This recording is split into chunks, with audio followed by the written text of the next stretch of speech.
Good morning, everybody. Chester RP Church Devotional Podcast. Clint Davis, your host. Thanks for joining us. We'll get started in just a second.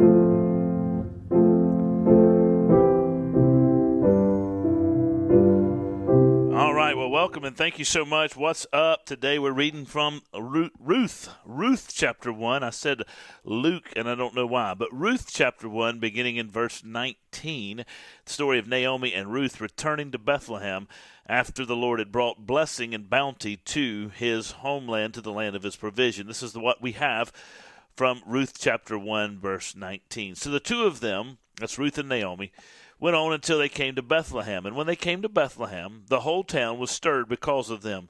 And the woman said, "Is this Naomi?" And she said to them, "Do not call me Naomi, call me Mara, for the Almighty has dealt very bitterly with me. I went away full, and the Lord has brought me back empty.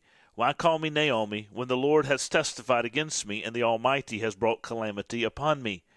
So Naomi returned, and Ruth the Moabite, her daughter-in-law, with her, who returned from the country of Moab, and they came to Bethlehem at the beginning of the barley harvest.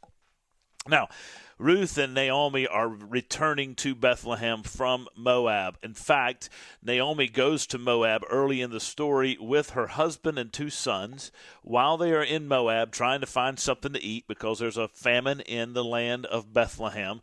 There's a drought, there's a famine. They're trying to find something in the plains of Moab. The two sons marry Moabite women. One marries a woman named Orpah, the other marries Ruth. Over time, both the husband, Naomi's husband, Elimelech, dies, and their two sons die. And so what is left in the middle of chapter 1, which we read yesterday, what is left in the middle of chapter 1 is three widows. Naomi's an older lady, Ruth and Orpah in their prime, but they all are widowed, and they all are in a very difficult circumstance, and they are all grieving. They find and they hear word that God has once again blessed his homeland, blessed the land of promise, and so they want to return from Moab, which is neighboring nation to the east, and want to go back west across the Jordan River to the land of Bethlehem and to the land of God and God's provision, the place that means house of bread. On their way back, Ruth says to Orpah and to Ruth, "You guys stay here, be with your gods, be with your families, be with your community. I'll go back by myself. I'm bitter. There's no reason for you to go with me." Orpah says, "Okay." Ruth says, "No, I'm going with you. Your God is my God. Your people is my people." That is a story of conversion.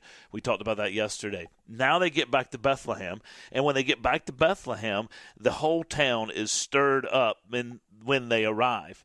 Is this not Naomi? You have to remember, Bethlehem is a small town. It's a hamlet in the countryside of Judah and of Israel. This is prior to the reign of King David. This is prior to the reign of King Saul. This is during a period of the Judges. So Israel has been in the land for about 200 years at this point. And so this is a small agrarian community, small agrarian culture, and they recognize and know that Naomi is gone and has now returned. They also know what has happened to Naomi. Certainly news has gotten back to her family, to her friends, that her husband had died, that her sons had died, and now she's returning, and she's got this other lady with her. And so they are taken aback. They are surprised to see her. They're excited to see her. And so they go to her, they say, "Hey, Naomi, good to see you." Maybe there are people standing off the corner going, "That's Naomi. You remember her husband died and her sons died." They left and went to find food, and it didn't work out well with them. And now they're back, and I understand she's got her daughter-in-law, without her daughter-in-law with her. You know how people do. And so they are buzz with them arriving. They're stirred up with Naomi coming back.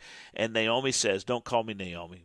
Call me Mara. For the Almighty has dealt very bitterly with me. I went away full, and the Lord has brought me back empty. Why call me Naomi, when the Lord has testified against me, and the Almighty has brought calamity upon me?" Naomi comes back with a bitterness of heart. And we can certainly understand that. This is a woman who not only lost her husband, she now lost both of her sons. She is totally alone. "I went away with a full heart. I went away with my family. We didn't have anything. We were going to find food. But at least we had each other. We know that story. We talk about that especially around Christmas time and other times. It's one of those things. We don't have a lot. We might not have a lot to give, but we got each other. And as long as we have each other, we're blessed beyond measure. And we've got our family. We've got our friends. We've got our relationships. And so in this story, they go away. They've got each other. They don't have anything else, but they've got each other. And they go on this journey. I remember when my family went and spent 2 months in Scotland in 2019. It was the most wonderful experience, one of the most wonderful experiences of our life. And the reason was variety of reasons, but one of them was it just gave us a chance to be a family. We didn't have anything. We didn't know anybody. Everybody we met there became fast friends, but when we first got to Scotland, we didn't know anybody. We traveled by ourselves. We got there. We rented the car. We got to where we were going. We're staying in a house we knew nothing about.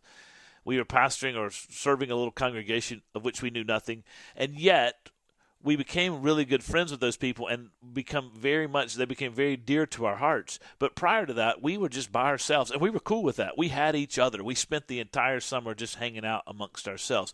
They go off to a foreign land. They're without each other, and now they've got each other, and now she returns empty-handed. She didn't have anybody she left with. She's coming back with her daughter-in-law, but that's not her son. That's not her husband. So she's bitter. She's hurting. But I also want to note here, and I think this is important, this is the last thing I'll say today, in this interaction she has with the townspeople of Bethlehem, she refers to the Almighty, but also she refers to the Lord. And when the Bible uses the word Lord in all caps, as it is here in the Old Testament, it's a reference to the covenant name of God for his people.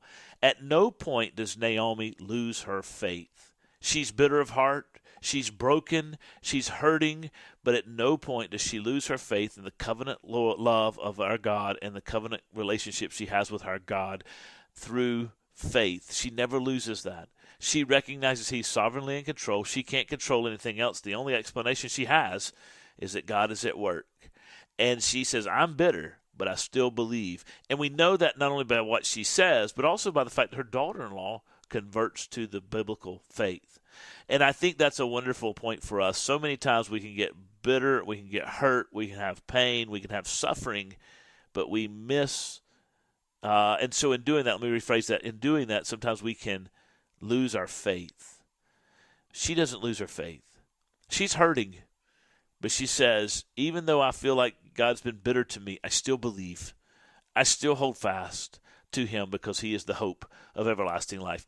Who do you hold fast to? Do you hold fast to the Lord? I hope so. Pray so. You guys have a great day. God bless you. I'll see you tomorrow. I'll see you next week as we continue the story of Ruth. Take care.